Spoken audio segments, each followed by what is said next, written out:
Tallinna väikese ringteelõik peaks ühendama Viljandi ja Tartu maanteed. Projekti raames soovitakse rajada lennuvälja alt tunnel, mis peaks suunama Reidi teelt Lasnamäele jõudnud veokid mööda Smuuli teed otse Tartu maanteele.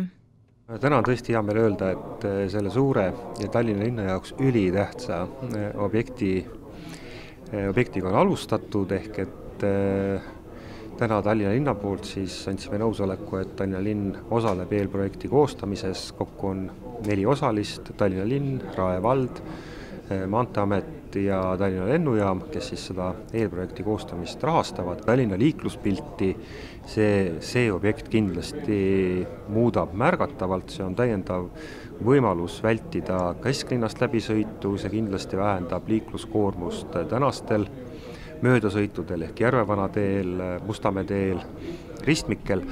Nii et minul on küll siiralt hea meel, et see asi on alguse saanud.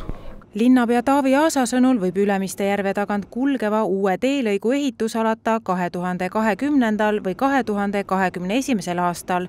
Kui maksumusest rääkida, siis eeldatavalt kuskil 800 000 eurot on selle eelprojekti maksumuseks ja loomulikult selgub täpsemalt siis, kui hange on toimunud.